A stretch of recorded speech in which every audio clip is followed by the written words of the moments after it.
Hi everyone, welcome to the bare minimum education. तो आज हम डिस्कस करेंगे 15 अप्रैल 2023 की द हिंदू और द इंडियन एक्सप्रेस का newspaper analysis. But before I start, I just want to say one thing, that in case you find these videos helpful, you can always let me know that by commenting below, liking the video and subscribing to my channel if you haven't done that. तो आज के video का पहला article the Hindu का एक article है, NISAR satellite to map Himalayas seismic Jones.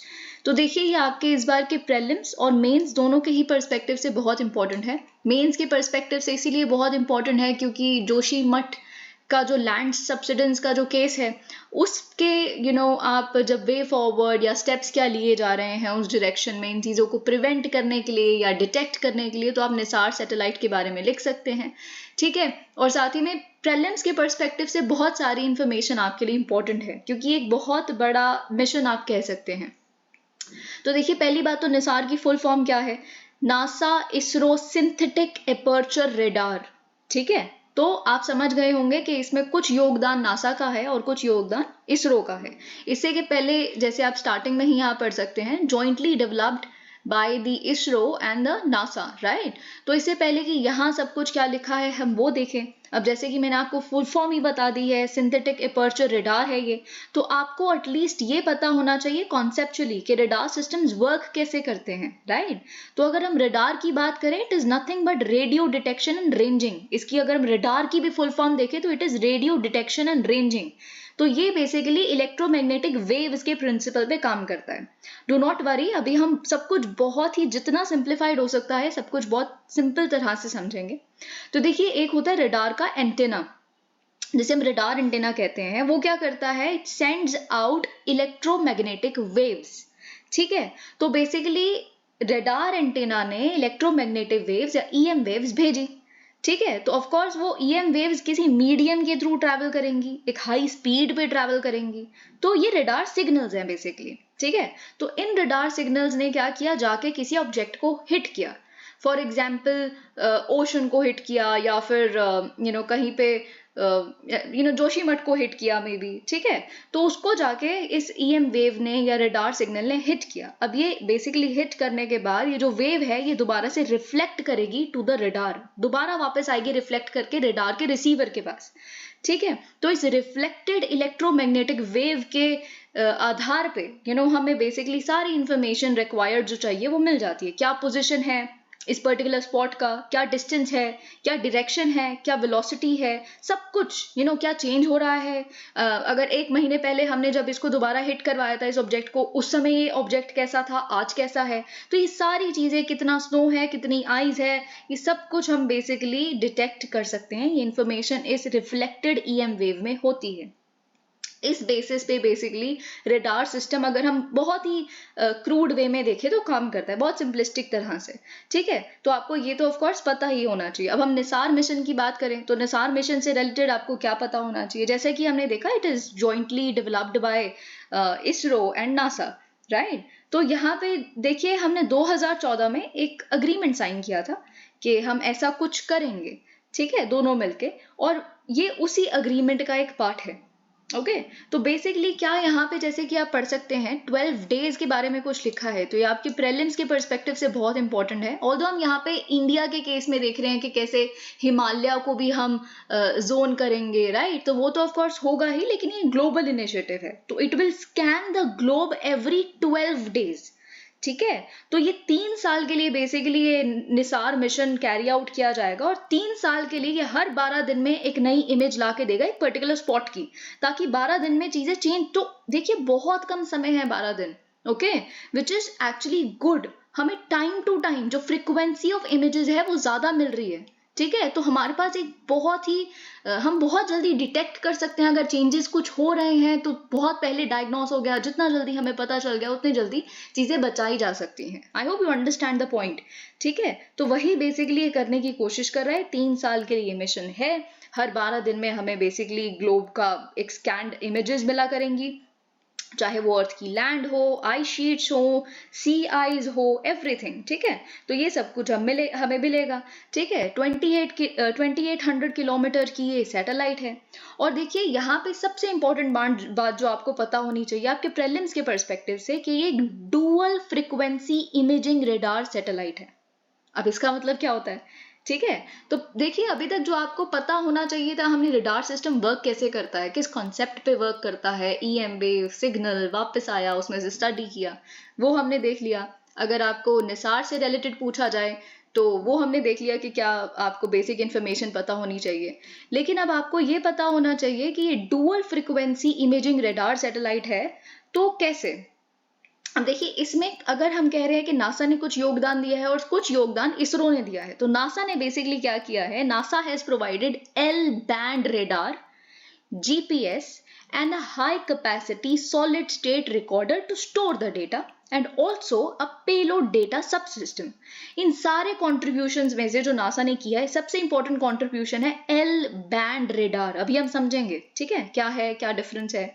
और इसरो ने क्या प्रोवाइड किया है, ये भी हम देख लेते हैं। इसरो ने प्रोवाइड किया है S band radar, GSLV launch system, ठीक है, जिसको हम बचा के रखते हैं स्पेशल इनिशिएटिव्स के लिए, और एक स्पेसक्राफ्ट को, ठीक है। तो यहां से इसरो की सबसे इंपॉर्टेंट कंट्रीब्यूशन है एस बैंड रेडार। तो यहीं से बेसिकली हम कह रहे हैं कि हमें dual frequency imaging radar satellite मिलती है। अब डुअल फ्रीक्वेंसी कैसे, क्योंकि हम इसरो देख रहे हैं एस बैंड, तो देखिए आपके प्रीलिम्स में क्या आ सकता है, ये शिफ्ट कर देंगे कि NASA has contributed S-band radar and ISRO has contributed L-band radar, which is quite the opposite, है ना। ये शिफ्ट करके prelims में स्टेटमेंट आ सकती है अगर एक फुल फ्लेज्ड क्वेश्चन सिर्फ निसार पे ही आया तो। ऑल्दो मोस्ट प्रोबेबली आपसे इंफॉर्मेशन दी जाएगी कि ऐसा कुछ हम एक इनिशिएटिव देख रहे हैं contributed by NASA and ISRO, तो वो कौन सा इनिशिएटिव है, तो ऑप्शंस में से आपको चूज करना होगा मोस्ट प्रोबेबली, पर यू नेवर नो। ओके तो बेसिकली आपको ये पता होना चाहिए। अब देखिए अगर हम एल बैंड की बात करें, तो एल बैंड क्या है, एल बैंड बेसिकली आप कह सकते हैं कि जो 1 गीगाहर्ट्ज से लेके 2 गीगाहर्ट्ज तक की फ्रीक्वेंसी का बैंड है, ठीक है, उसे हम एल बैंड कहते हैं। और एस बैंड क्या होता है, एस बैंड बेसिकली 2 गीगाहर्ट्ज से लेके 4 गीगाहर्ट्ज तक की जो स्पेक्ट्रम में काम करता है, बैंड में या रेंज में काम करता है, माइक्रोवेव बैंड में, ठीक है। तो ये चीज आपको पता होनी चाहिए। अब देखिए एस बैंड का एक सबसे ज्यादा बड़ा एडवांटेज ये है कि that it is very less acceptable to atmospheric attenuation. Atmospheric attenuation का मतलब क्या है कि जैसे एटेन्युएशन का मतलब क्या है कि एक सिग्नल अगर हमने भेजा तो उसकी स्ट्रेंथ या उसकी इफेक्टिवनेस वो कम हो जाए, यही होता है एटेन्युएशन का मतलब। तो बेसिकली एस बैंड में जो हम सिग्नल्स भेज रहे हैं, रेडियो सिग्नल्स जो रिफ्लेक्ट होके आएंगे एंड ऑल ऑफ दैट, वो उसकी स्ट्रेंथ रिड्यूस नहीं होती। एस बैंड की सबसे बड़ी एडवांटेज ये है, तो आपको ये पता होना चाहिए, ठीक है। और साथ ही में देखिए यही बस एक इंफॉर्मेशन है कि 12 दिन में, और 2014 का एक अग्रीमेंट हमने साइन किया था, और ये सब कुछ पता होना चाहिए। अगर कुछ रह गया है तो हम यहाँ देख लेते हैं। और हाँ, आपको कुछ एडवांटेजेस भी, अगर आप मेंस में फुल फ्लेज्ड निसार पे ही आ जाए कि क्या ऑब्जेक्टिव्स ऑफ द मिशन है या कैसे हेल्प करेगा, तो देखिए जो भी सटल चेंजेस हो रहे हैं अर्थ के सरफेस में, है ना, वो हमें बताए जाएंगे इमेजेस के माध्यम से। तो रिसर्चर्स को बहुत ही ज्यादा हेल्प होगा to understand the causes and consequences of these phenomena, right. तो 2024 में हम एक्सपेक्ट कर रहे हैं कि इट वुड बी लॉन्च्ड हमारे आंध्र प्रदेश के सतीश धवन स्टेशन से ही। तो it is going to be a very helpful initiative. कैसे हमें वार्निंग साइंस मिलेंगे नेचुरल डिजास्टर्स के, तो ऑफ कोर्स आप अगर आपके मेंस में क्वेश्चन आता है तो आप बहुत सारी सब हेडलाइंस लिखिए, डिजास्टर मैनेजमेंट में, एग्रीकल्चर में, है ना, लैंडस्लाइड, ऐसे बहुत सारी चीजें आप करके लिख सकते हैं कि क्या हमें इंफॉर्मेशन मिलेगी, ठीक है। तो वही सारी चीजें, अर्थक्वेक्स भी हमें पता चल जाएंगे, और बेसिकली जोन्स हम उसमें उसके वार्निंग साइंस मिल सकते हैं, ओके। और भी बहुत सारी चीजें, ग्राउंड वाटर लेवल, ग्लेशियर्स का फ्लो रेट क्या है, प्लैनेट के फॉरेस्ट कैसे हैं, बहुत सारी इस तरह की इंफॉर्मेशन हमें मिलेगी। तो आप बहुत सारे उसमें एडवांटेजेस या एप्लीकेशंस लिख सकते हैं, जैसे agriculture, climate change, disaster management, ऐसे करके you would get an answer, okay. तो अब यहाँ देख लेते हैं कि क्या रह गया है। अगर if something is left we would cover it. of the US will map the most earthquake prone regions. अब देखिए हम इसी को यूज करेंगे जो most earthquake prone regions है हिमालयाज के, ठीक है, और क्योंकि कितनी रेगुलरिटी से हमें इमेजेस मिला करेंगी तो of course it is going to be very helpful. The data this will generate can potentially give advance warning of land subsidence. आप खुद सोचिए जब हमें 12-12 दिन के गैप में पता चल रहा है कि कैसे चेंज आ रहा है लैंड में, है ना, तो हमें बहुत ही आप कह सकते हैं एक्ट वार्निंग्स मिल जाएंगी कि लैंड सब्सिडेंस हो रहा है, नीचे जमीन धंस रही है, कितना क्रैक्स आ गया है, बहुत ही फ्रीक्वेंटली. तो it would definitely be very helpful. Okay, as recently observed in Joshimath, Uttarakhand as well point to places that are greater risk from earthquakes, जो of course हम चाहते हैं.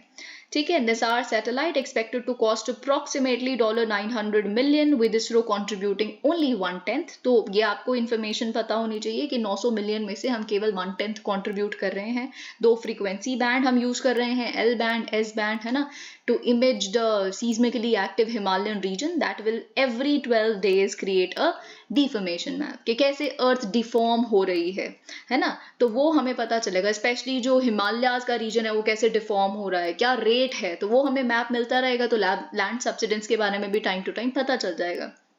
The geoscience community can use this to determine how the strain is building up in the various parts of the Himalayas. These two frequency bands will together provide high resolution. और अब देखिए एक और चीज आपको पता होनी चाहिए, डुअल फ्रीक्वेंसी तो एक इम्पॉर्टेंट इसका फीचर है ही, साथ में ऑल वेदर डेटा हमें मिलेगा. यानी कि जैसे कि मैंने बताया एटेन्युएशन का बहुत कम चांसेस है, तो चाहे रात में हो, क्लाउडी वेदर हो, किसी भी तरह का दिन हो, है ना, तो सिग्नल्स हमें टाइम टू टाइम मिलते रहेंगे. ओके, तो ये चीज बहुत बड़ी इसकी एडवांटेज है. All weather data from the satellite that is expected to follow a sun synchronous orbit and will be launched in January 2024.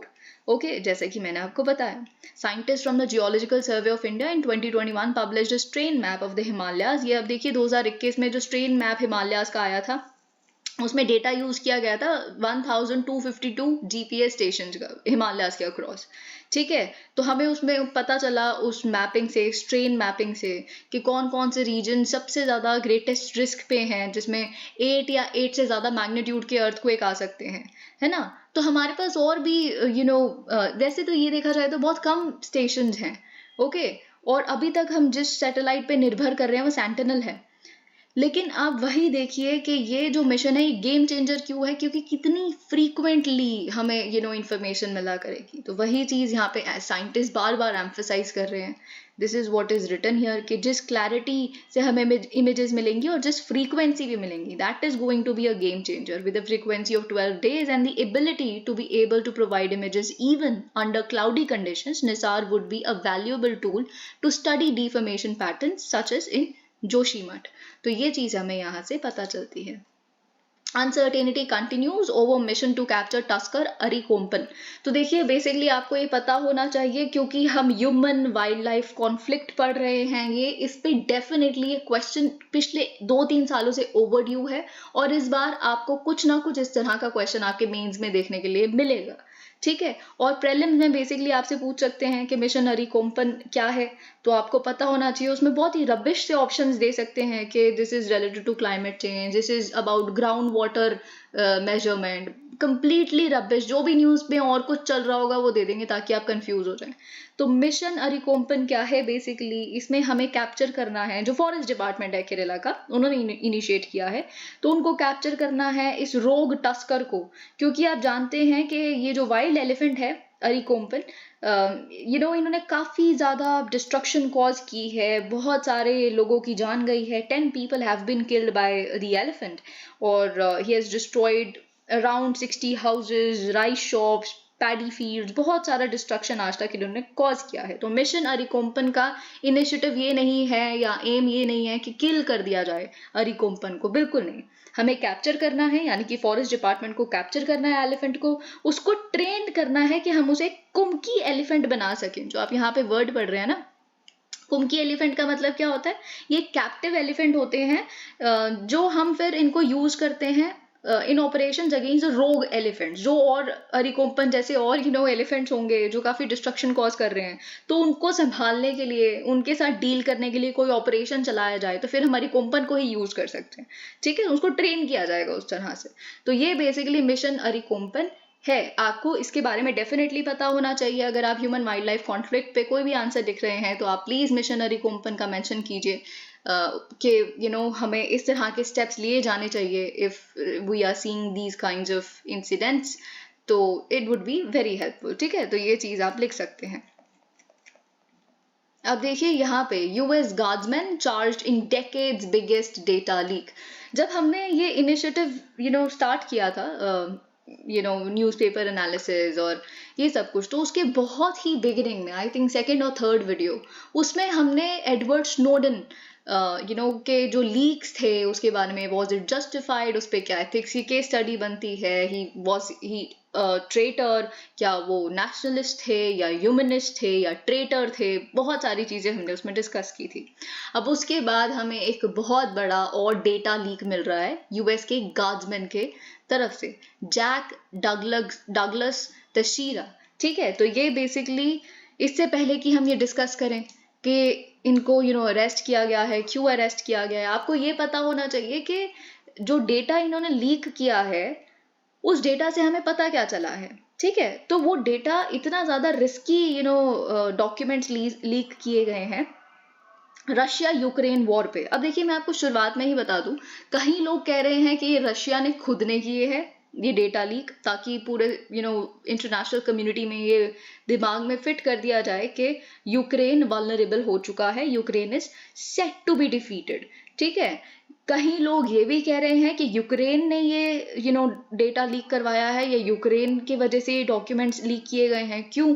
क्योंकि यूक्रेन रशिया को कंप्लेसेंट बनाना चाहता है कि रशिया एकदम टेंशन फ्री होके बैठ जाए, वो कम एफर्ट्स डाले कि हम जीतने तो वाले ही हैं, यूक्रेन के पास एयर डिफेंसेस खत्म हो रहे हैं, they are on the verge to give up and all of that. तो ये सारी चीजें और रशिया फिर ना करे और यूक्रेन ओवरटेक कर ले चीजों को। तो बहुत सारी स्पेकुलेशन चल रही हैं। तो बेसिकली ऐसा क्या पता चला है इन लीक्ड डॉक्यूमेंट से, ये आपको पता होना चाहिए। जैसे कि मैंने आपको बताया, पहला पॉइंट तो यही पता चला है कि यूक्रेन का जो एयर डिफेंस है, एयर डिफेंस, क्योंकि आपको पता है यूक्रेन इस जगह डिफेंडर है और एग्रेसर कौन है? रशिया, है ना। तो यूक्रेन का जो एयर डिफेंस है वो रिस्क पे है। मतलब कि जो कीव है, यानी कि यूक्रेन है, वो क्या यूज कर रहा है अभी तक अपने एयर डिफेंस सिस्टम्स में? जो सोवियत एरा के उनके पास S-300 या इस तरह के सिस्टम्स बचे हुए हैं। लेकिन ये लीक्ड डॉक्यूमेंट्स ये बताते हैं that they are going to, I mean the Ukrainians are going to run out of these air defence systems by May और मिड अप्रैल ओनली, है ना, अगर उनको और जो वेस्टर्न कंट्रीज हैं वो म्यूनिशंस नहीं प्रोवाइड करवाती। तो ये चीज पूरे संसार को अब पता चल गई है, तो वल्नरेबिलिटी हमें पता चल गई यूक्रेन की। और कि ये भी उसमें पता चला है कि यूक्रेन ने बहुत ही नैरोली एस्केप की थी। It was set to be defeated, जो अभी बैटल ऑफ बाखमूट हुई थी। ठीक है, जिसमें बेसिकली रशियन फोर्सेस ने एनसर्कल कर लिया था यूक्रेनियन मिलिट्री को बाखमूट के टाउन में। तो उसमें it was very narrowly it could escape. तो एक बहुत बड़ा ये भी एम्बैरेसमेंट है यूक्रेन के लिए, वेस्ट के लिए। ठीक है, और क्या एम्बैरेसमेंट है? साउथ कोरिया के लिए भी कुछ एम्बैरेसमेंट आई है। साउथ कोरिया, आप कहेंगे अब ये कहाँ से आ गया है? तो ये सारे वेस्टर्न नेशन ही ना, जो ये हम सैंक्शंस देख रहे हैं रशिया के ऊपर या पुतिन के ऊपर, या ये सब कुछ सारी कंट्रीज मिलकर ही कर रही हैं जो वेस्टर्न या उनके अलाय हैं या पार्टनर्स हैं, चाहे वो एशिया में क्यों ना हो। तो साउथ कोरिया के लिए ऐसा क्या पता चला है? देखिए, साउथ कोरिया की एक पॉलिसी है। साउथ कोरिया की ऑफिशियल पॉलिसी ये है कि वो कभी भी किसी भी पार्टी को जो एक वॉर में एंगेज्ड है उनको लीथल वेपन्स नहीं प्रोवाइड करवाएगी। ठीक है, लेकिन अब देखिए, इसको सर्कमवेंट करने का तरीका साउथ कोरिया ने निकाल लिया और ये बेसिकली अब लीक हो गया है। तो साउथ कोरिया की जो आम जनता है, they would question there government, है ना। तो साउथ कोरिया बेसिकली क्या कर रही है, वो लीगल वेपन्स तो ऐसे बेच नहीं सकती किसी भी कंट्री को जो वॉर पे है। अब यूक्रेन को हेल्प कैसे करें, क्योंकि यूएस प्रेशर भी डालता जा रहा है कि आप हमारे अलाय हैं, you are doing nothing, South Korea should definitely provide ammunition to Ukraine, you should do something about it. तो साउथ कोरिया ने इसका एक तरीका निकाला और उन्होंने ये तरीका निकाला कि देखिए हम क्या करेंगे। यूएस जो है, यूएस बहुत सारे जो अपनी स्टॉक पाइल्स में से, अपने ही स्टॉक पाइल्स में से जो भी आर्टिलरी शेल्स और सब कुछ जो भी प्रोवाइड करवाना है यूक्रेन को एक्स्ट्रा प्रोवाइड करवा दे। ठीक है, तो हम क्या करेंगे, यूएस को अपने फिर हम मैन्युफैक्चर करके, क्योंकि आपका तो स्टॉक पाइल क्या हो गया, खत्म हो गया ऑलमोस्ट, क्योंकि आपने यूक्रेन को सब कुछ भेज दिया, तो अब आपका जो स्टॉक पाइल है वो हमें रिप्लेनिश करना है, तो वो साउथ कोरिया कर देगा। तो ये आप कह सकते हैं एक थर्ड रूट निकाला है साउथ कोरिया ने। तो इनडायरेक्टली आप हेल्प तो कर ही रहे हो, आप एक जो भी पार्टी इन्वॉल्व है वॉर में, पहुंचा तो आप उन्हीं को रहे हो। तो ये साउथ कोरियंस के लिए थोड़ा सा एम्बैरेसिंग हो सकता है कि इन्फॉर्मेशन रिलीज हो गई। इजराइल से रिलेटेड भी ऐसी कोई इन्फॉर्मेशन है कि इजराइल, आप जानते हैं कि Israel doesn't really want to say irritate Russia, क्योंकि इसराइल के रशिया के साथ रिश्ते ठीक हैं, तो वो नहीं इरिटेट करना चाहते, ना ही पुतिन को ना ही रशिया को, है ना, क्योंकि इसराइल आप जानते हैं प्रॉक्सी वॉर्स में सीरिया और इन सारी चीज़ों में इन्वॉल्व है, और वहां पे अगर आपको एक रेजोल्यूशन निकालना है तो वो रशिया के बिना नहीं निकल सकता। तो इसीलिए वो रशिया का साथ चाहते हैं, रशिया को इरिटेट नहीं करना चाहते। तो इसीलिए अभी तक यूएस बहुत प्रेशर डाल रहा है इसराइल पे कि आप प्रोवाइड कीजिए, कुछ एमिनेशन प्रोवाइड कीजिए एंड ऑल ऑफ दैट, लेकिन इसराइल मना करता जा रहा है। ठीक है, तो ये कुछ कुछ चीजें पता चली हैं, और भी बहुत सारी चीजें कि इस वॉर में अभी तक कितने लोगों की जान गई है, यूक्रेनियंस, क्योंकि आप जानते हैं इट इज आई थिंक 1/3 और 1/4 आप कह सकते हैं पॉपुलेशन की टर्म्स में रशिया की। तो उन्होंने भी काफी कैजुअलिटीज देखी हैं और फेटलिटीज भी देखी हैं, कुछ 1.5 लाख के करीब कैजुअलिटीज देखी हैं। तो ये सारी चीजें हमें पता चल रही हैं इन डेटा लीक के माध्यम से। तो यूएस को भी बहुत एम्बैरेसमेंट झेलनी पड़ी है कि ये इतना क्लासिफाइड डेटा जो है वो लीक हो गया है, और एक अमेरिकन गार्ड्समैन ने किया है, वेरी यंग है ना, 21 ईयर ओल्ड।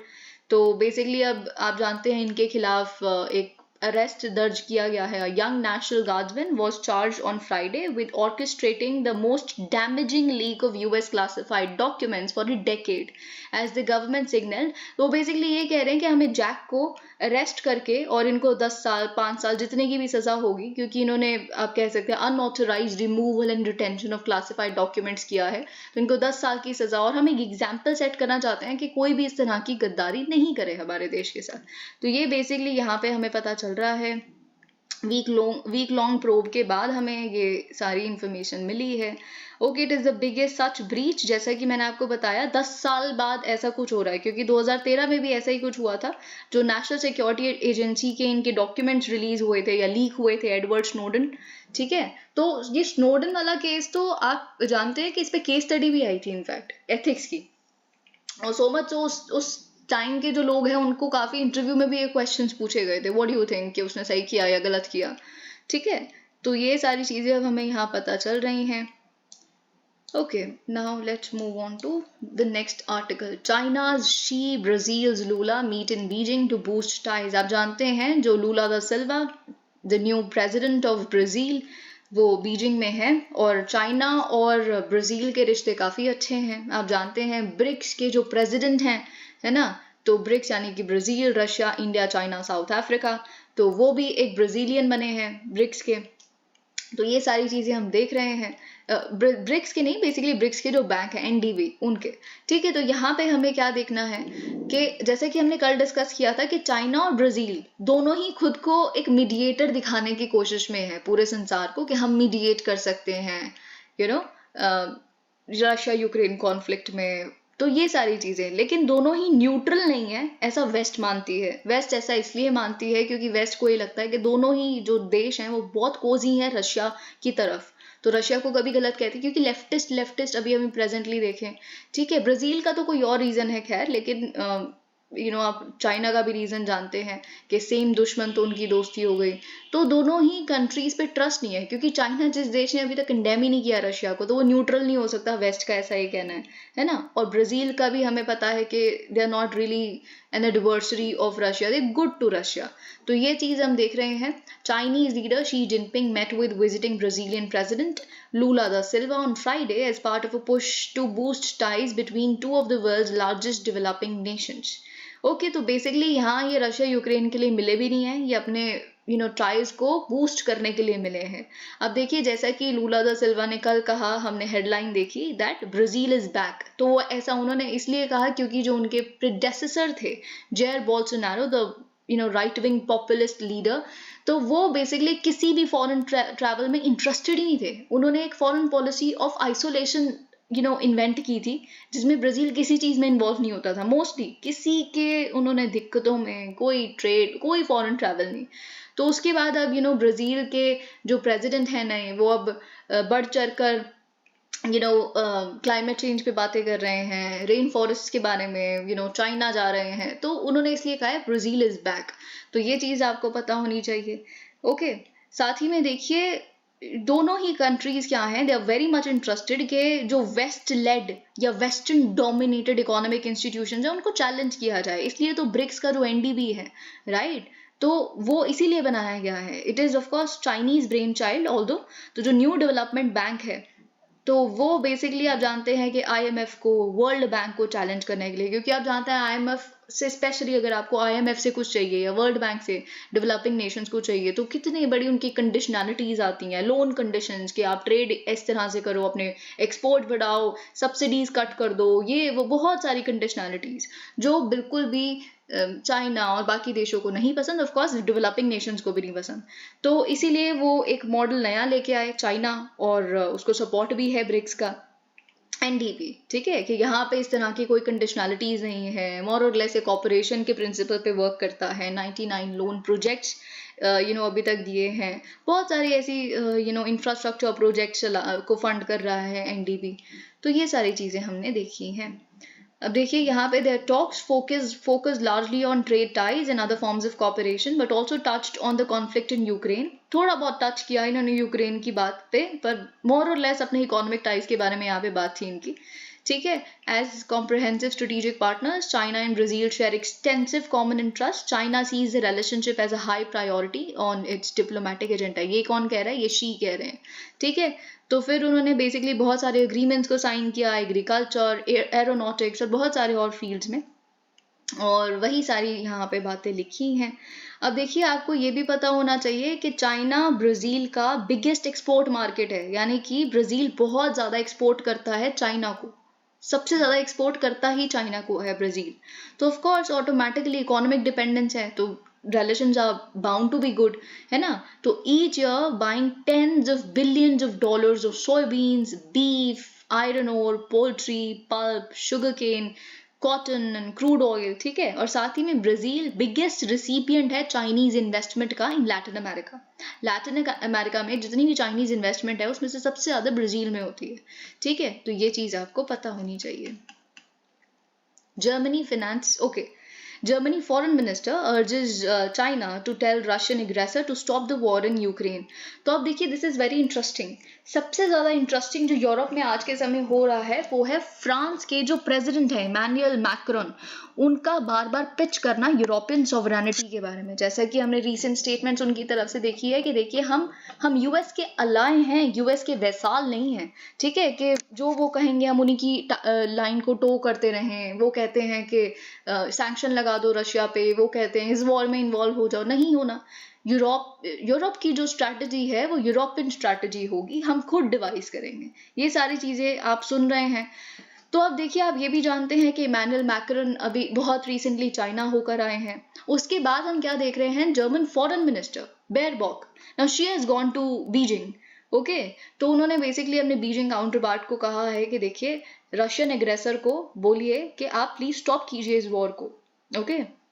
और ऑफ कोर्स जैसा कि हर देश जानता है कि no other country has more influence on Russia than China, क्योंकि इस समय पे रशिया बहुत ही ज्यादा इकोनॉमिकली और स्ट्रेटेजिकली डिपेंडेंट है चाइना पे। तो सबसे ज्यादा जो लेवरेज है वो चाइना के पास ही है।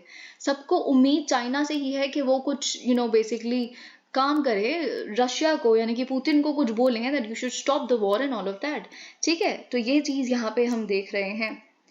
सो शी हैज मेट चिन गांग, अपने जो चाइनीज काउंटर पार्ट हैं, और साथ में उन्होंने अपने कंसर्न्स को भी व्यक्त किया है ह्यूमन राइट्स इश्यूज पे, और डेंजर्स क्या हो सकते हैं if the escalating tensions escalate even more Taiwan के केस में। तो ये सारी चीजें हमने देखी है। अब देखिए जस्ट एक हफ्ते बाद आ रहा है जब फ्रेंच प्रेसिडेंट इमैनुअल मैक्रोन और जो यूरोपियन कमीशन की हेड है उर्सुला, वो गई थी बीजिंग में, ठीक है। तो दोनों ने भी अर्ज किया था बीजिंग को that you play a greater role in resolving the crisis, है ना।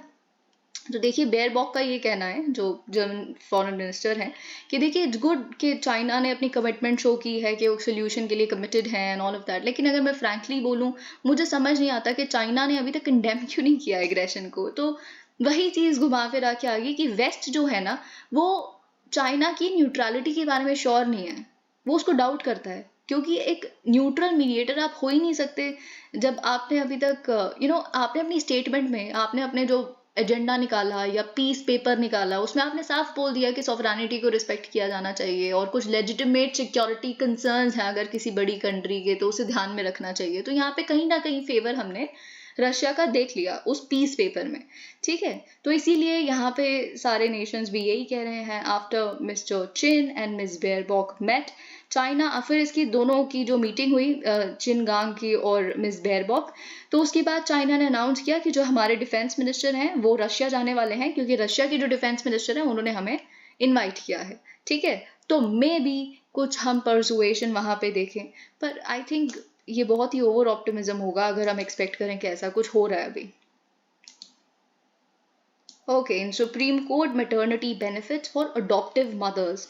अब देखिए ये आपके लिए समझना बहुत बहुत इंपॉर्टेंट है। आपको याद होगा जब हम अडॉप्शन और जो क्वीर मदर्स हैं और फैमिली, ये सब कुछ जो डी.वाई. चंद्रचूड़ जी ने अडॉप्शन के बारे में कहा या फिर अबॉर्शन के बारे में कहा, राइट, 2022 की बात करें जब हम ये न्यूज़पेपर्स डिस्कस कर रहे थे, तो तब भी मैंने आपको कहा था मेटर्निटी लीव के बारे में पढ़ के जाइए, अडॉप्शन के बारे में, अबॉर्शन के बारे में, ये सारी चीज़ें कवर करके जाइए, ठीक है। तो यहाँ पे बेसिकली क्या हो रहा है, सुप्रीम कोर्ट कह रही है that we agree to hear on April 28 एक चैलेंज। ये आपके प्रेलिम से जस्ट एक महीने पहले की न्यूज़ होगी, ठीक है। उस समय ऑफ कोर्स न्यूज़ तो अब बन गई है। April 28 को बेसिकली कौन सा केस सुना जाएगा, उस केस में पिटिशनर ने चैलेंज किया है कि जो सेक्शन 5 सब सेक्शन 4 है मैटरनिटी बेनिफिट एक्ट का, 1961 के एक्ट का, वो अनकॉन्स्टिट्यूशनल है। इसकी कॉन्स्टिट्यूशनल वैलिडिटी को चैलेंज किया गया है। I again repeat, maternity benefit act 1961 के सेक्शन 5 सब सेक्शन 4 की कॉन्स्टिट्यूशनलिटी को बेसिकली चैलेंज किया गया है, ठीक है। तो इसमें बेसिकली ये सेक्शन 5 सब सेक्शन 4 क्या कहता है कि अगर एक वुमन जो है वो लीगली अडॉप्ट करती है एक चाइल्ड को और उस बच्चे की उम्र 3 महीने से कम की है, तो आपको 12 हफ्तों की मैटरनिटी लीव मिलती है ताकि आप अपने बच्चे की देखभाल कर सकें। तो इसमें क्या गलत है, ये तो बहुत अच्छी बात है। तो ऑफ कोर्स हम ये देख लेते हैं कि क्या प्रोविजन है और क्या चैलेंज है। अब देखिए स्पेसिफिक प्रोविजंस फॉर मदर्स वो अडॉप्ट वो एडेड टू द लॉ। तो अगर आप सोचे कि 1961 में जब आया, तो 1961 में आपको सच में लगता है कि ये सेक्शन होगा इसमें? बिल्कुल नहीं, ठीक है। तो ये जो स्पेसिफिक प्रोविजन है अडॉप्शन वाले मदर्स के लिए, ये ऐड किया गया था to the law by an amendment in 2017, ठीक है। तो अगर हम बात करें इस अमेंडेड एक्ट की, तो अब सेक्शन 5 सब सेक्शन 4 जब ऐड हो गया 2017 में, तो वो क्या कहता है, if I read, a woman who legally adopts a child below the age of 3 months or a commissioning mother shall be entitled to maternity benefit for a period of 12 weeks from the date the child is handed over to the adopting mother or the commissioning mother as the case may be। commissioning mother का मतलब है surrogate mother। अब surrogate mother वो नहीं होती जो जन्म देती है बच्चे को, वो surrogate mother नहीं होती, commissioning mother होती है, और या फिर सैरोगेट मदर जो बेसिकली बायोलॉजिकल मदर है, जिनके एग को यूज किया गया है टू क्रिएट एन एम्ब्रियो, ठीक है, जो किसी और के वूम्ब में इम्प्लांट किया गया है और वो सिर्फ डिलीवर करते हैं। बायोलॉजिकल मदर जिसके जेनेटिक ट्रेट्स होंगे या सब कुछ होंगे, वो तो जिसका एग यूज किया गया है वो कमीशनिंग मदर होती है, जो ऑफ कोर्स बर्थ के बाद जिसको बच्चा मिल जाएगा, ठीक है। तो बेसिकली ये बेसिकली ये जो 12 हफ्ते का समय है ना, वो तब शुरू होता है जब बच्चे को हैंड ओवर कर दिया जाता है टू द अडॉप्टिंग मदर और टू द कमीशनिंग मदर, ठीक है। तो ये चीज बेसिकली आपको पता होनी चाहिए। अब यहाँ पे दिक्कत क्या है, जो PIL है या पिटिशन है वो ये कह रही है कि देखिए प्रोविजन डिस्क्रिमिनेटरी है और आर्बिट्ररी है टूवर्ड्स द अडॉप्टिव और सैरोगेट मदर्स। क्यों? क्योंकि आप बेसिकली क्या कर रहे हैं, बायोलॉजिकल मदर्स जो हैं, जो यूजुअली अपने बच्चों को जन्म देती हैं, उनको आप मैटरनिटी लीव देते हैं फॉर 26 वीक्स बच्चे के जन्म के बाद, to look after their children. तो ये बेसिकली यहाँ क्यों नहीं, ठीक है। तो ये तो डिस्क्रिमिनेटरी है कि जो अडॉप्ट किया हुआ बच्चा होता है 3 महीने से कम उम्र का, उसको इतनी देखभाल की ज़रूरत नहीं होती, पर अगर आपने खुद ने उसको जन्म दिया है तो उसको देखभाल की ज़रूरत होती है। जन्म तो वो भी कहीं से लेके ही आ रहा है, ये कौन सी बात है। तो ये चीज़ बेसिकली यहाँ पे चैलेंज की गई है। साथ ही में जो सेक्शन 5 सब सेक्शन 4 है, इसीलिए भी आर्बिट्ररी है, क्योंकि आप डिस्क्रिमिनेट कर रहे हो अगेंस्ट ऑर्फन्ड, abandoned और surrendered children above the age of 3 months। अगर कोई 3.5 महीने में किसी को कोई छोड़ के चला गया, किसी बच्चे को मंदिर की सीढ़ियों पे या कहीं पे भी ऐसा कोई बच्चा मिलता है और वो 3.5 महीने या 4 महीने, तो उसके केस में क्या है, कोई मतलब अगर आप वैसे चलिए खैर ये तो लीगल अडॉप्शन के केस में होता भी नहीं। तो लीगल अडॉप्शन अगर आपको करनी है तो अगर थोड़ा ही बड़ा हो 3 महीने से, तो मतलब आप उसकी देखभाल नहीं कर सकते, उसकी वो बच्चा मैच्योर हो गया, खुद की देखभाल खुद कर लेगा, मतलब छुट्टी नहीं मिलेगी आपको, ठीक है। तो ये चीज़ बेसिकली चैलेंज की गई है, which is completely incompatible to the object of the maternity benefit act as well as juvenile justice act, ये प्ली का कहना है। ओके, अब पिटिशनर से साथ में ये भी कहा है कि जो absence of any provision of maternity leave for a mother adopting and वही सारी चीज 3 महीने, अब अगर 3 महीने से उम्र ज्यादा है ना, तो फिर आपको स्टैट्यूटरी मैटरनिटी बेनिफिट्स भी नहीं मिलेंगे। तो ये सारी चीजें यहाँ पे लिखी हैं। तो जो PIL है वो बस यही आर्ग्यू करती है कि जिस तरह का अडॉप्शन प्रोसीजर लेंदी, डीले और इतना कुछ इन्वॉल्व होता है, कितने कितने महीनों की, सालों की तो वेटिंग ही होती है, ठीक है। तो आपको ऐसा सच में लगता है कि ये पॉसिबल है कि 3 महीने से कम उम्र का बच्चा आप अडॉप्ट कर पाते हैं? It's almost next to impossible for a mother to adopt such a child who is less than 3 months old. तो इसमें उस मदर की क्या गलती है? ओके, तो ये चीज बेसिकली यहाँ पे बोली गई है। Act and Amendment, the act was passed by Parliament, आप जानते हैं, to regulate the employment of women in certain establishments for the period before and after the childbirth and to provide for maternity benefit and certain other benefits। अब देखिए, originally जब ये act आया था 1961 की अगर हम बात करें, तो ये कुछ ही एस्टैब्लिशमेंट्स पे, जैसे फैक्ट्री, माइन, प्लांटेशन एम्प्लॉयज, उन पे ये बेसिकली अप्लाई करता था। लेकिन 1973 में इसे एक्सटेंड किया गया to any establishment belonging to government. तो गवर्नमेंट एस्टैब्लिशमेंट्स पे बेसिकली इसे एक्सपैंड कर दिया गया। And every establishment where persons are employed for the exhibition of acrobatic या इस तरह की कोई परफॉर्मेंसेस जिसमें शरीर की बहुत ज़्यादा इन्वॉल्वमेंट होती है एक्टिविटी की, ठीक है। तो ये सारी चीज़ें यहाँ पे हमने देखी। अगर हम बात करें सेक्शन 4 सबसेक्शन 1 की 1961 के इस एक्ट की, एज अमेंडेड और अदरवाइज, नो एम्प्लॉयर, अब देखिए बहुत ध्यान से सुनेगा क्योंकि यहाँ से थोड़ी सी कंफ्यूजन शुरू हो सकती है, हम समझेंगे और एक और बार मैं आपको बता दूंगी ताकि आपको कोई डाउट ना रहे। अब देखिए, जो सेक्शन 4 सबसेक्शन 1 है 1961 के एक्ट का, वो ये कहता है कि कोई भी एम्प्लॉयर नोइंगली एक वुमन को नहीं एम्प्लॉय करेगा इन एनी एस्टैब्लिशमेंट, और ये सिर्फ हम गवर्नमेंट एस्टैब्लिशमेंट की बात नहीं कर रहे, in any establishment during the 6 weeks immediately following the day of a delivery और हर मिसकैरेज, ठीक है। तो ये बेसिकली यहाँ पे आपको पता होना चाहिए कि अगर 6 हफ्तों का, यहाँ मोर और लेस देखिए, यहाँ पे 6 हफ्तों का जो टाइम है डिलीवरी के बाद का या फिर मिस कैरेज के बाद का, तो आप किसी को नहीं एम्प्लॉय कर सकते, किसी वुमन को, ठीक है। तो ये चीज बेसिकली हमें पता चलती है। सेक्शन 4 सबसेक्शन 3 क्या कहता है? No pregnant woman could be made to work long hours, stand or do any work of arduous nature which could cause her miscarriage, adversely affect her health or interfere with her pregnancy for 1 month immediately preceding the period of 6 weeks before the date of her expected delivery। यानी कि यहाँ पे ये बोला गया है, अगर कोई प्रेग्नेंट वुमन है जिसके अभी देखिए 6 हफ्ते पहले जो है ना, डिलीवरी से 6 हफ्ते पहले और फिर उससे भी 1 महीने पहले, समझ रहे हैं, 6 हफ्ते पहले का समय तो बहुत क्रिटिकल शुरू हो जाता है, तो उससे भी 1 महीने पहले का जो समय है, उन 6 हफ्ते से पहले का भी, उसमें भी आप जबरदस्ती लंबे लंबे घंटे खड़े रहने वाला काम, ऐसा कुछ भी नहीं करवा सकते अपनी एम्प्लॉय से अगर वो प्रेग्नेंट है तो, ठीक है।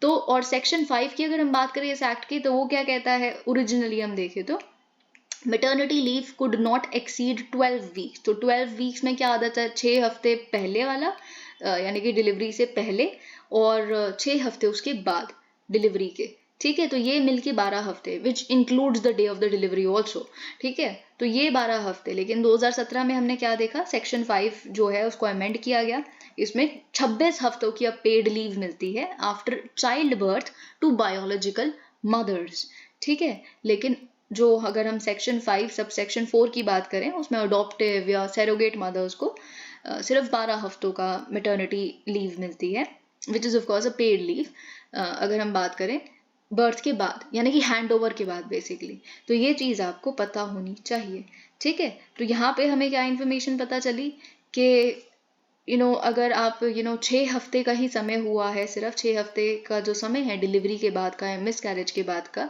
तो आप एम्प्लॉय नहीं कर सकते किसी को भी इफ़ यू नो कि उनका मिस कैरेज हुआ है या डिलीवरी हुई है, 6 हफ्ते ही भी नहीं हुए हैं पूरे। एक और चीज़ जो आपको यहाँ से याद रखनी है वो ये है कि 6 हफ्ते पहले का जो समय है और उससे 1 महीने पहले का जो समय है, you can not really make the woman do orders work, है ना, तो जिससे उनका मिस कैरेज हो जाए या उनकी हेल्थ इम्पैक्ट हो। ये सारी चीज़ें यहाँ आपको पता होनी चाहिए।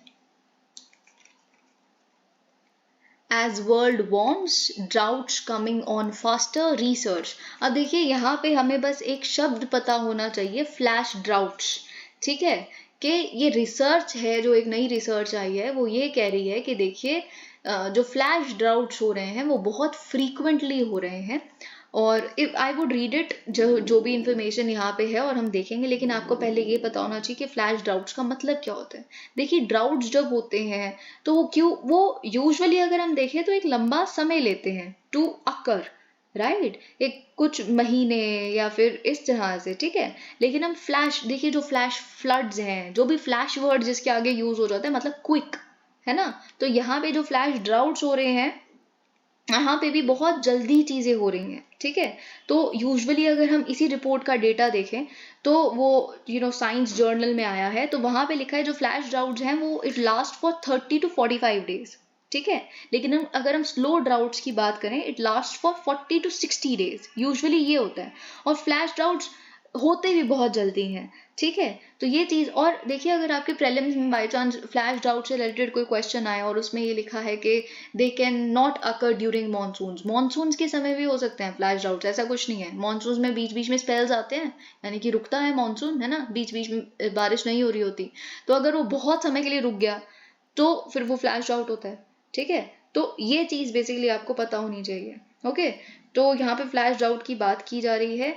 अब हम यहाँ पे देख लेते हैं क्या लिखा है। The flash droughts the kind that arrive quickly and can lay waste to crops in a matter of weeks are becoming more common and faster to develop around the world, and human caused climate change is a main reason। तो study का ये कहना है कि जो human cause anthropogenic climate change है या climate crisis है, उसके वजह से ये फ्लैश ड्राउट की जो अकरेंस है वो और बढ़ गई है और वो और फास्टर हो रहे हैं, कॉज, ठीक है। As global warming continues, more abrupt dry spells could have grave consequences for people in humid regions whose livelihood. तो देखिए यहाँ पे सबसे ज्यादा इम्पैक्ट जो इंडिया, साउथ ईस्ट एशिया, सब सहारन अफ्रीका, अमेजन बेसिन, यहाँ पे सबसे ज्यादा फ्लैश ड्राउट्स का फ्रीक्वेंसी हो सकती है देन स्लोअर वंस। क्यों? ये ट्रॉपिकल प्लेसेस हैं यूजुअली, राइट। तो ट्रॉपिकल प्लेसेस ह्यूमिड भी होती हैं, है ना, रेन फेड एग्रीकल्चर भी सबसे ज्यादा यहाँ पे होता है, तो लाइवलीहुड जो डिपेंडेंट है वो भी ह्यूमिडिटी या फिर रेन फेड एग्रीकल्चर पे है।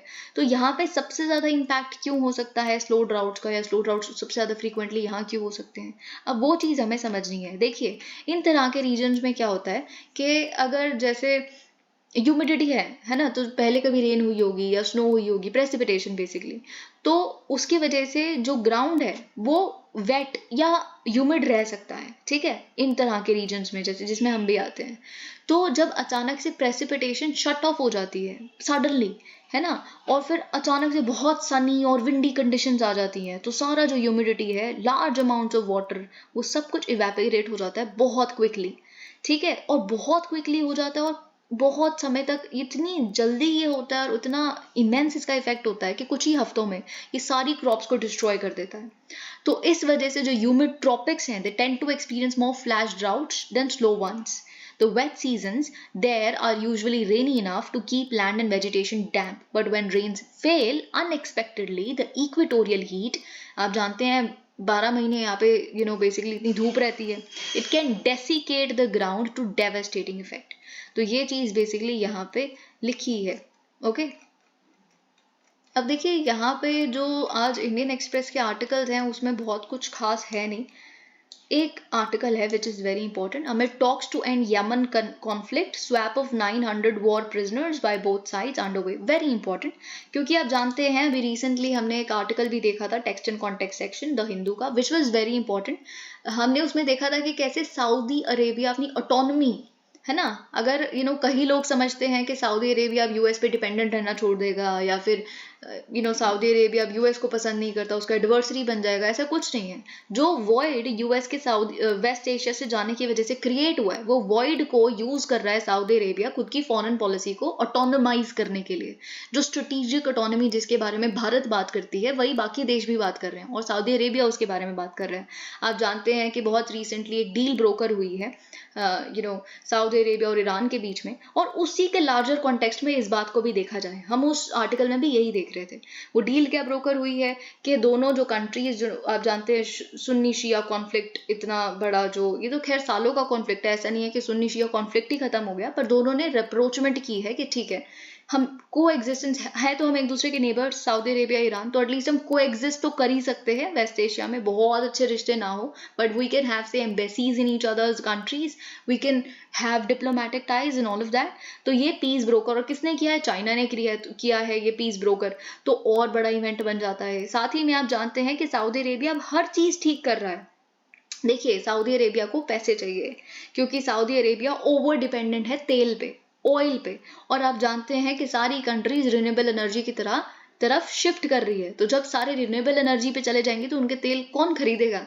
और उनको तो पूरी दुनिया बॉयकॉट कर देगी, है ना, क्रूड ऑयल को प्रमोट करने के लिए। तो उन्हें ये बात पता है, ठीक है, तो उन्हें ये बात जब पता है तो वो अपनी इकोनॉमी को चेंज कर रहे हैं, और भी एम्प्लॉयमेंट लेके आ रहे हैं, ऑयल के अलावा भी कहीं लोगों को एम्प्लॉयमेंट मिले, यूथ को। तो ये सारी चीजें अब सऊदी अरेबिया में बहुत मैसिव इंफ्रास्ट्रक्चर प्रोजेक्ट्स भी चल रहे हैं, और उसके लिए उनको चाहिए पैसा, और अपना सारा ध्यान वो खुद की इकोनॉमी को शिफ्ट करने में लगा रहे हैं, ना कि इधर उधर फॉरेन पॉलिसी एग्रेसिव अडॉप्ट करके कि बस लड़ाई में ही लगे रहो ईरान के साथ, या इधर अपने बॉर्डर की सिक्योरिटी, हाउदी रिबेल्स हैं अगर यहाँ से आ रहे हैं यमन, तो वो बस उनके साथ ही लड़ाई में लगे रहो, या अपना बॉर्डर सिक्योरिटी में, क्योंकि उनके पास बहुत बड़ा टास्क है। आप खुद सोचिए, पूरी इकोनॉमी चेंज करना, ट्रांसफॉर्म करना, जो आज तक ऑयल के अलावा कुछ सोच ही नहीं सकती थी। तो उसके लिए उनको पैसा चाहिए, तो इसीलिए वो स्ट्रेटेजिक ऑटोनॉमी अपना रहे हैं। यानी कि एक और अगर मैं आपको एग्जांपल दूं, तो जो ओईसीडी है ना, ओईसीडी प्लस अगर हम बात करें तो उसमें रशिया भी आता है। तो यूएस ने कहा कि आप देखिए, अपना जो आउटपुट है वो कट मत कीजिए, क्योंकि आउटपुट कट हो जाएगा ऑयल का, तो मार्केट में डिमांड तो है उतनी जितनी पहले थी, तो इसकी वजह से क्या होगा, डिमांड सप्लाई मिसमैच हो गया, तो rate would go high, right, जो कॉस्ट हो जाएगी ऑयल की वो बहुत बढ़ जाएगी, और रशिया को फिर इससे फायदा होगा, क्योंकि रशिया भी है ओईसीडी प्लस में, और वो अपने वॉर को बेसिकली फिर एक्सपेंडिचर जो वॉर का है वो वहां से ले लेगा हाई प्राइजेस से। लेकिन ये इन्होंने नहीं माना, इन्होंने अपना आउटपुट कट किया, सऊदी अरेबिया लेड ग्रुप ने।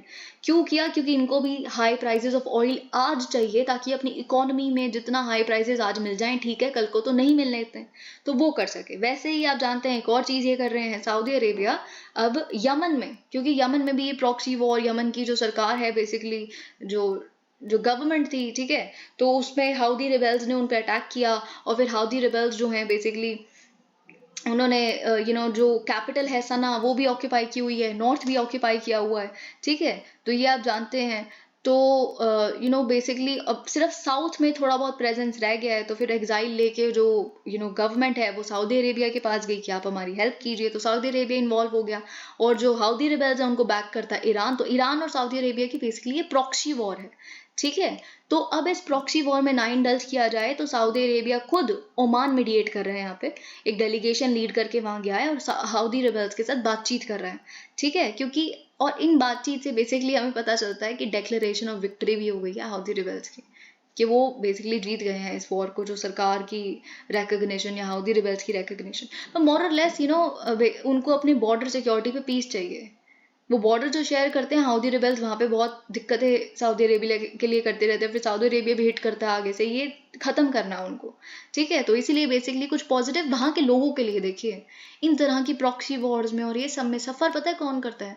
वहां के लोग, यमन के लोग या सीरिया के लोग, जो भी कुछ वहां पे हो रहा है, कल को पता ही नहीं है कि आप उठोगे नहीं उठोगे, क्योंकि कहीं पे भी कोई स्ट्राइक हो रही है, गिर रहा है कुछ, anything is happening, and this is very bad, okay.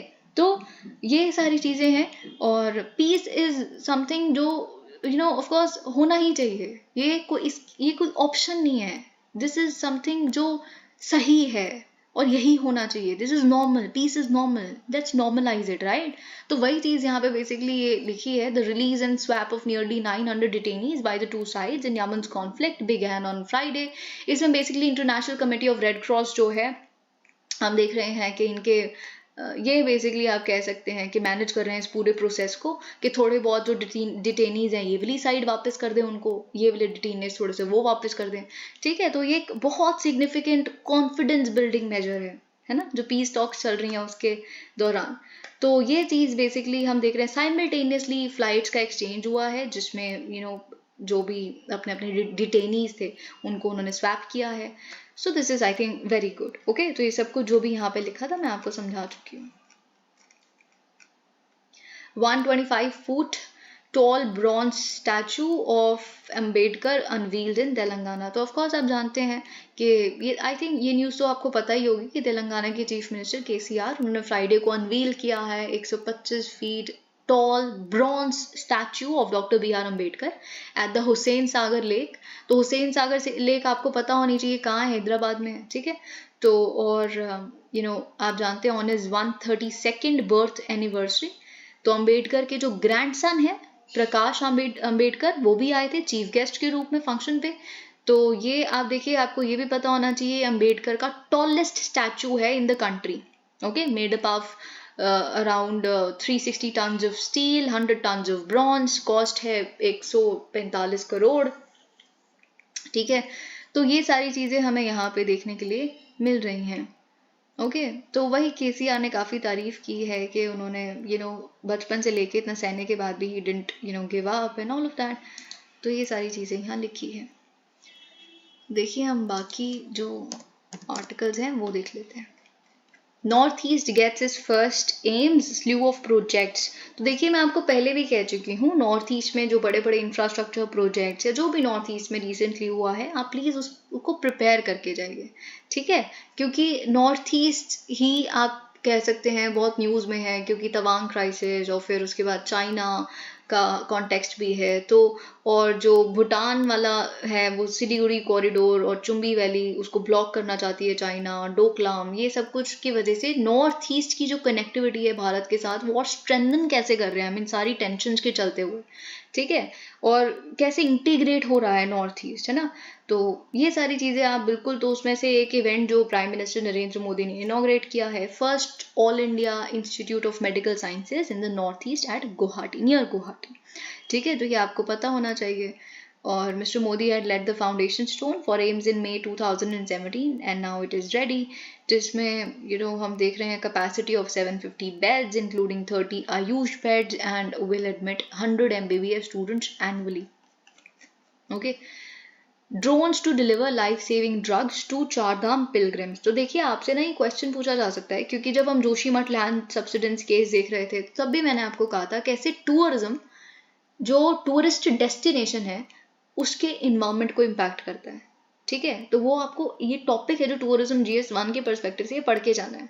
तो आप उसमें बहुत कुछ लिख सकते हैं या बहुत सारी चीज़ें, ठीक है, कि कैसे इन्वायरमेंट इम्पैक्ट होता है या कैसे वहाँ की जियोलॉजी, वहाँ का टेरेन या सब कुछ कैसे इम्पैक्ट होता है, या वहाँ के लाइवलीहुड। ऑफकोर्स इसके बहुत पॉजिटिव्स भी हैं क्योंकि लाइवलीहुड जनरेशन और बहुत सारी चीज़ें।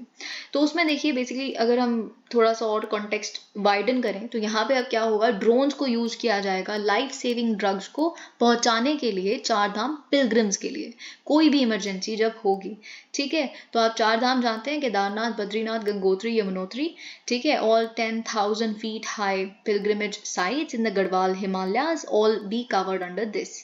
क्यों, बेसिकली देखिए एक रिपोर्ट आई थी हमारे पास पिछले साल का, उसमें डेटा है कि कितने लोगों की जान गई, ठीक है। तो there were 120 deaths in just 27 days during the Kedarnath Yatra in 2022 according to a study conducted by a government Doon medical college in Uttarakhand, जिसका टाइटल था mortality at the Kedarnath pilgrimage track in 2022। तो ये बेसिकली जो है बहुत ज़्यादा है, 120 डेथ्स सिर्फ 27 दिनों में। तो इसको कर्ब करने के लिए, इसको एड्रेस करने के लिए, बाकी मोर्टालिटी हमारे पास रेशोज भी हैं या डेटा भी है, 90 इन 2019, 102 इन 2018, है ना, 112 इन 2017. तो ये सारी चीज़ें हमें पता है. These are high risk areas and during an emergency हमें ऑफ कोर्स इनकी जो नीड्स हैं वो प्रोवाइड करवानी है. This is a very good initiative of course. And let's see what else is written here. PM grooves to Bihu beats. Let me just check. Okay. PM grooves to Bihu beats in Assam. Now this is a very big news. Okay.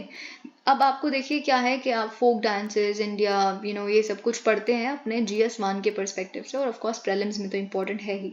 ठीक है, तो बिहू पे please prepare करके जाइए. Otherwise I would have never said that, क्योंकि लेकिन यहाँ पे हमने एक वर्ल्ड रिकॉर्ड कायम किया है, इसीलिए दिस इज वेरी इंपॉर्टेंट.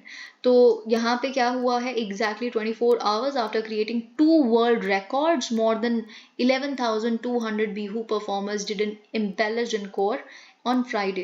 तो देखिए 2 वर्ल्ड रिकॉर्ड्स क्या हमने Guinness world book record create किए हैं यहाँ पे. फर्स्ट रिकॉर्ड क्या है, largest Bihu performance at a single venue. ठीक है, बाय 11,298 परफॉर्मर्स. ओके, तो बेसिकली एक ही वेन्यू पे लार्जेस्ट बिहू परफॉर्मर, जिसमें नंबर ऑफ परफॉर्मर्स ही बहुत ज़्यादा हैं, 11,000 से भी ज़्यादा परफॉर्मर्स. ठीक है, तो ये बेसिकली हम यहाँ पे देख रहे हैं. सेकेंड रिकॉर्ड क्या बनाया है हमने, largest dhol recital by 3,000 drummers at the same venue. एक ही वेन्यू पे लार्जेस्ट ढोल परफॉर्मेंस जो हो रही है, ये रिसाइटल यानी बजाए जा रहे हैं जो. ठीक है, तो 3,000 ड्रमर्स द्वारा बजाए गए. So this was a second आप कह सकते हैं वर्ल्ड रिकॉर्ड. तो record breaking Bihu performance was aimed at taking our indigenous cultures to the world stage, and we have done that. The occasion has been made special by the presence of Narendra Modi ji. Mr. Sharma said Mr. Modi did not just groove, तो थोड़ा बहुत dance Modi ji ने भी किया. ठीक है, तो basically आपको क्या पता होना चाहिए, है ना, तो आपको बिहू के बारे में थोड़ा बहुत पता होना चाहिए कि बिहू के फीचर्स क्या हैं. मे बी आपके प्रीलिम्स में कुछ फीचर्स दिए हों, और फिर उसमें से कौन सा डांस है, कौन सा इंडियन फोक डांस है, उसमें आपको फिर चूज करना ऑप्शंस में से. और डेफिनेटली आप ये तो लिख ही सकते हैं कि हमारे जो फोक डांसेस है, क्वेश्चन अगर GS1 में आते हैं, जो हमारे इंडिया के फोक डांसेस हैं, अगर they are taken to the world stage, तो दे रिफ्लेक्ट हमारी डाइवर्सिटी या हमारे फोक डांसेस की भी डाइवर्सिटी. तो of course Bihu would be a part of it, और बाकी आपको फोक डांसेस के बारे में भी लिखना है. ओके, तो ये चीज़ आपको पता होनी चाहिए. तो देखिए आप पहली बात तो आपके प्रीलिम्स के पर्सपेक्टिव से ये बहुत इंपॉर्टेंट स्टेटमेंट है कि इसमें यंग मैन और विमेन दोनों परफॉर्म करते हैं. ठीक है, दोनों पार्टिसिपेट करते हैं. ठीक है, तो आप जानते हैं कि परफॉर्मेंस मेंटर होते हैं बहुत ही स्लोली. फिर उसके बाद जो मेल्स हैं वो म्यूजिकल इंस्ट्रूमेंट्स जैसे ड्रम्स, है ना, जो दोनों साइड से ड्रम बजाने वाले, हॉर्न पाइप्स, फ्लूट्स, उसके साथ they start playing their musical instruments, है ना. और ladies what they do is वो एक इन्वर्टेड ट्रायंगुलर फॉर्मेशन बनाती हैं अपने हैंड्स के साथ, है ना. और बेसिकली इसमें एक सेंशुअल कैरेक्टर भी है. जो द विमेन वो डांसिंग, इसमें एक सेंशुअल कैरेक्टर है. वो कहेंगे सेंशुअल कैरेक्टर क्यों है, क्योंकि अगर हम देखें तो ये किसको सेलिब्रेट कर रहे हैं बिहू करके. मिड अप्रैल में ये जो हम बिहू परफॉर्मेंस दे रहे हैं असम में, वो क्यों कर रहे हैं, क्योंकि हम फर्टिलिटी और लव को सेलिब्रेट कर रहे हैं. और जब हम फर्टिलिटी को सेलिब्रेट कर रहे हैं तो there has to be sensuous और sensual character in it, in our dances, है ना. तो हम जब फर्टिलिटी को हम डांस करके वी आर रिप्रेजेंटिंग, तो हम नेचर की फर्टिलिटी को रिप्रेजेंट कर रहे हैं, क्योंकि स्प्रिंग सीजन को सेलिब्रेट कर रहा है, राइट.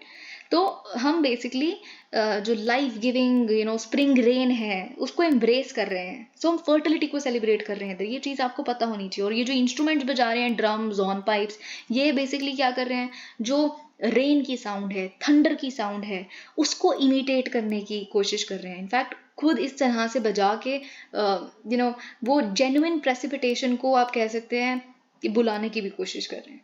ठीक है, कि थंडर हो, रेन हो, इस तरह से. तो ये चीज़ आपको पता होनी चाहिए. और देखिए थोड़ा सा आपको प्रीलिम्स के पर्सपेक्टिव से ये भी पता होना चाहिए कि हम 3 तरह के बेसिकली आप देखिए बिहू डांस जो है इसका नाम कहाँ से आता है. असम का जो नेशनल इवेंट है बोहाग बिहू फेस्टिवल, राइट, जिसे हम रोंगाली बिहू भी कहते हैं. ठीक है, जिसे आप जानते हैं असमीज का न्यू ईयर शुरू होता है. अभी हमने तमिलनाडु का न्यू ईयर देखा, तो उसके आसपास ही सबके न्यू ईयर आते हैं. तो असमीज न्यू ईयर जो है रोंगाली बिहू, है ना, उसी से बेसिकली बिहू डांस आता है. ठीक है। तो आपको ये पता होना चाहिए कि जो रोंगाली या बोहाग बीहू है वो अप्रैल में होता है सेलिब्रेट, है ना, जो कोंगाली बीहू है वो अक्टूबर में, और जो भोगाली बीहू है वो जनवरी में। तो ये कुछ आपको पता होना चाहिए कि, और इसमें से सबसे ज़्यादा प्रोमिनेंट रोंगाली बीहू ही है, ठीक है, क्योंकि हम इसमें स्प्रिंग को सेलिब्रेट कर रहे हैं, राइट। तो अब रोंगाली बीहू में हमने देख लिया स्प्रिंग को सेलिब्रेट कर रहे हैं, तो मिड अप्रैल के आसपास ही होता है जो हो रहा है अभी, है ना। अगर हम भोगाली बीहू की बात करें, जिसे हम माघ बीहू भी कहते हैं, तो वो क्या है, हार्वेस्ट फेस्टिवल है, ओके। और अगर हम कोंगाली बीहू की बात करें, वो क्या है, बेसिकली एक सीजन ऑफ स्कैरसिटी, जब इतनी बारिश और इतना कुछ चीजें नहीं होती, ठीक है। तो ये चीज आपको पता होनी चाहिए। अब देखिए हम ब्रीफली देख लेते हैं कि यहाँ पे क्या लिखा है, okay. Supreme Court Collegium recommends authors of outstanding judgments as Delhi High Court judges। तो हम बेसिकली यहाँ पे क्या देख रहे हैं, आप जानते हैं कि सुप्रीम कोर्ट के कोलिजियम को ओपेसिटी, नॉन ट्रांसपेरेंसी, अंकल जज सिंड्रोम और बहुत सारी चीज़ों के लिए क्रिटिसाइज किया जाता है। लेकिन रिसेंटली हम क्या देख रहे हैं, सुप्रीम कोर्ट बहुत ही ज़्यादा ऑब्जेक्टिविटी लेके आ रहा है अपने, और लोगों को रिवील भी कर रहा है। जैसे आपने देखा, हमने रिसेंटली जैसे सौरभ कृपाल जी, I think if I am taking his name correctly, तो उनके केस में, because he happens to N openly गे जज, गे lawyer, but then of course he would become a जज नाउ। तो उनके केस में जो आईबी है और जो रॉ है, उनका जो इनपुट्स था कि इनकी एक स्विस इनका पार्टनर है and all of that, is openly gay and all of that, तो उसको उन्होंने कंडेम क्या मतलब, जो सुप्रीम कोर्ट है उन्होंने वेबसाइट पे निकाला और उन्होंने कहा कि देखिए हाँ, ऐसा बिल्कुल भी नहीं है। क्या हो गया, मतलब किसी की सेक्सुअल ओरिएंटेशन का क्या लेना देना है, किसी की जजमेंट कैपेबिलिटी है उसमें, और उन्होंने कोई नई बात तो बता ही नहीं, की बात तो सबको पता है कि वो गे हैं, तो ये क्या नई बात आप लेके आ रहे हो, ठीक है। तो इसीलिए बेसिकली हम इनको अपॉइंट कर रहे हैं। तो ये ऑब्जेक्टिविटी कि हम किसी को अपॉइंट कर रहे हैं तो क्यों कर रहे हैं, जैसे एक और उनमें कैंडिडेट थे, उनके खिलाफ इन्फॉर्मेशन ये थी कि वो सरकार के क्रिटिकल हैं, जबकि बिल्कुल ऐसा नहीं था। सरकार के क्रिटिकल नहीं थे, बहुत ही ऑब्जेक्टिवली उन्होंने कभी कुछ एक आधा ट्वीट किया होगा, तो उन्होंने कहा कि इससे क्या होता है, उसमें सुप्रीम कोर्ट बेसिकली रीजंस देने लगा है अपनी वेबसाइट पे कि क्यों हम किसी को अपॉइंट कर रहे हैं, ओके और हम क्यों, सरकार ने इस पे रिकंसिडरेशन मांगी हमने, और फिर दोबारा हमने इन्हीं को क्यों चुना, ये सारे रीजंस। तो ऑब्जेक्टिविटी लाने की कोशिश हो रही है सुप्रीम कोर्ट के कोलिजियम सिस्टम में, है ना। तो देखिए, जब आप कोलिजियम सिस्टम पे अपना आंसर लिखेंगे तो ऑफ कोर्स आप उसमें जो बुरी बातें हैं वो तो लिखेंगे ही, जो लेकिन नए स्टेप्स लिए जा रहे हैं रिसेंटली, और फिर आप लिखेंगे नहीं, but the trends are emerging, transparent trends are emerging, और कुछ 2-3 एग्जाम्पल्स दीजिए तो वो एक अच्छा आंसर बनेगा, क्योंकि इससे पता चलेगा कि आपको पता है, वही घिसी पिटी जो हर किताब में लिखा हुआ है कि कोलिजियम सिस्टम में क्लोज जोन मीटिंग्स या जो भी होता है, ठीक है। तो सुप्रीम कोर्ट की collegium system of judicial appointments is grading the judgments of candidates under its zone of consideration. The best of judgments is given the grade of outstanding and their authors are recommended for judgeships in the constitutional courts. देखिए क्या हो रहा है basically, इसमें हम क्या कर रहे हैं, जिनको भी हमने बेसिकली क्या करना है, जज बनाना है, ठीक है। तो हमने यहाँ पे देखिए, जैसे हम क्या कर रहे हैं, वो ऑफ कोर्स जो कैंडिडेट्स हैं जो हमें नाम रेकमेंड किए गए हैं हाई कोर्ट्स द्वारा, ठीक है, सुप्रीम कोर्ट के कोलिजियम को, तो उन नामों के हम क्या करेंगे, उन सारे लोगों की हम आउटस्टैंडिंग जो जजमेंट्स हैं उनको देखेंगे, ठीक है। तो और हम देखेंगे कि क्या ये जजमेंट आउटस्टैंडिंग है या नहीं है, तो और फिर उस बेसिस पे अगर वो आउटस्टैंडिंग जजमेंट्स हैं तो फिर उनको हम जज के लिए एलिवेट कर देंगे, रेकमेंड कर देंगे। तो यहाँ पे देखिए जैसे लिखा है, the major is one of many introduce to bring in a new sense of objectivity even as the government has made unprecedented attempts to malign the collegium resolutions of April 12 recommending 3 judicial officers to bench of Delhi High Court show that a judgment evaluation committee, ठीक है, तो आप यही लिखेंगे अपने answer में, अ judgement evaluation committee, ठीक है। तो वो बेसिकली कैंडिडेट्स के रिटन जजमेंट्स जो हैं, अगर वो आउटस्टैंडिंग पाए जाते हैं तो उन्हें जजशिप के लिए अपॉइंट किया जाता है। ये हम अब बेसिकली कर रहे हैं, ठीक है। तो ये ऐसा नहीं है कि जस्टिस डी.वाई. चंद्रचूड़ जी ने शुरू किया है, इसकी जो शुरुआत है हमने जस्टिस यू ललित जी से देखी थी, जो हमारे चीफ जस्टिस ऑफ इंडिया रहे थे कुछ ही दिनों के लिए, ओके। तो उसमें जो प्रोस्पेक्टिव या फिर जो एलिजिबल कैंडिडेट थे उनको बेसिकली यही चीज़ यहाँ लिखी है. In a resolution on October 9 the Lalit Collegium revealed how the procedure of circulating the judgments of the prospective candidates and making an objective assessment of their relative merit was introduced for the first time कब सितंबर 26 2022 में. तो ये जो उनकी judgements पकड़ना, उनको meritorious थी नहीं थी, आउटस्टैंडिंग थी नहीं थी, तो ये बेसिकली सितंबर 26 से शुरू हो गया है. ठीक है, तो बस वही सारी बातें यहाँ पे लिखी हैं. तो आपके लिए पॉइंट जो यहाँ से निकलता है वो यही है कि जजमेंट इवैल्यूएशन कमिटी का एवोल्यूशन हम देख रहे हैं. Inordinate delay in mercy plea decisions benefiting convict supreme court का ये कहना है कि देखिए जो स्टेट्स हैं यानी कि और अथॉरिटीज़ हैं जो बेसिकली मर्सी पिटिशंस पे वर्क करने के लिए हैं, जिनके पास अथॉरिटी है कि अगर कोई किसी को डेथ सेंटेंस मिला हुआ है और वो मर्सी के लिए आपको अपनी पिटिशन डालता है कि प्लीज़ कंडोन कर दो या जो भी कर दो, ठीक है, कम कर दो, रेमिशन कर दो, कम्यूट कर दो, जो भी कर दो, पर डेथ मत दो, ठीक है. तो आप फिर 10-10 साल तक अगर कोई डिसीजन ही नहीं लेते, कोई रीज़न नहीं है, बस कुछ पता ही नहीं है क्यों आप डिसीजन नहीं ले रहे, तो ये बेसिकली फेवर में काम करता है कॉन्विक्ट्स के ही. क्यों? क्योंकि जब इतने साल से आपकी मर्सी पिटिशन पे कोई बातचीत नहीं आई रिस्पेक्टिव अथॉरिटी की तरफ से, तो फिर वो कोर्ट में चले जाते हैं और कोर्ट फिर ये कहते हैं कि ठीक है आपको डेथ पेनल्टी मिली थी, हम कम्यूट करके हम क्या करते हैं बेसिकली आपका सेंटेंस कम कर देते हैं, लाइफ इम्प्रिजनमेंट दे देते हैं. तो ये सारी चीज़ें यहाँ पे होती हैं. Of course which is fine, which is justified. We observe and direct all the states or appropriate authorities before whom the mercy petitions are to be filed and or who are required to decide the mercy petitions against the death sentence. Such mercy petitions are decided at the earliest so that the benefit of delay is not deciding the mercy petitions is not accrued to the accused and the accused are not benefited by such an inordinate delay. ठीक है, तो इससे फायदा किसी को नहीं, convict को ही होता है. तो ये बेसिकली केस क्या है आपको यहाँ पे खुद पता चल जाएगा. एक अपील फाइल की गई थी महाराष्ट्र गवर्नमेंट द्वारा, ठीक है, against a Bombay high court decision. Bombay high court का डिसीजन क्या आया है कि कम्यूट किया गया है death penalty of Renuka Shinde to life sentence. तो डेथ पेनल्टी वाले जो उनको मिली थी वो लाइफ सेंटेंस पे कम्यूट कर दी गई है. ओके, तो क्यों ऐसा हुआ है? क्योंकि जो उनकी मर्सी पिटिशन थी it was kept pending with the governor for 7 years and 10 months for unexplained reasons. ठीक है, तो जो यहाँ पे बेंच है यानी कि सुप्रीम कोर्ट है, उन्होंने हाई कोर्ट के इस डिसीजन को कि अब लाइफ सेंटेंस मिलेगा ना कि डेथ पेनल्टी को तो कुछ नहीं कहा, पर बस ये कहा कि देखिए अब जो उनकी पूरी नेचुरल लाइफ जितनी भी बची है वो उनको कंप्लीटली जो कड़ी सज़ा उनके ऊपर है वो उनको मिलेगी, तो उसमें कोई कटौती नहीं होनी चाहिए. पर बस वही बात है कि ये सारी चीज़ें it's you playing in the hands of the accused only. ठीक है, तो ये डिले ना हो, यही सारी बातें यहाँ लिखी है. India Armenia will one day share a strategic partnership. Now why is Armenia important for us? Because we are talking a lot about Central Asian, Central European regions and all of that. तो ये basically क्या है यहाँ पे Armenia के envoy का ये कहना, और कहाँ कह रहे हैं ये भी आपको पता होना चाहिए. He is speaking at the seminar on the situation in the South Caucasus, comprising Armenia, Azerbaijan and Georgia. तो ये बेसिकली यहाँ पे कह रहे हैं, बट देखिए अभी आपको पता चलेगा कि ये सेंट्रल एशिया में भी हमने एक मीटिंग होल्ड की है.